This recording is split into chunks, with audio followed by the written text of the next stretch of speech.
సముద్రంలో నేటి నుంచి వేట నిషేధం అమలు.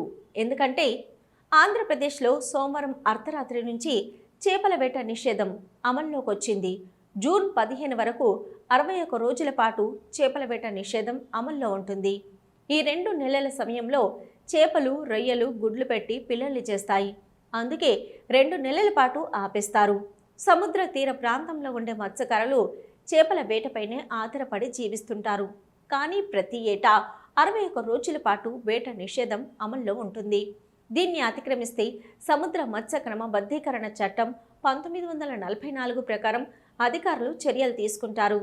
ఈ ఏడాది ఏప్రిల్ 15 నుంచి మొదలయ్యే వేట నిషేధం జూన్ 14 వరకు కొనసాగుతుంది. వేట నిషేధం అమల్లో ఉన్న సమయంలో గంగాపుత్రులను ఆదుకునేందుకు ప్రభుత్వం ప్రతి ఏటా భృతి అందిస్తుంది.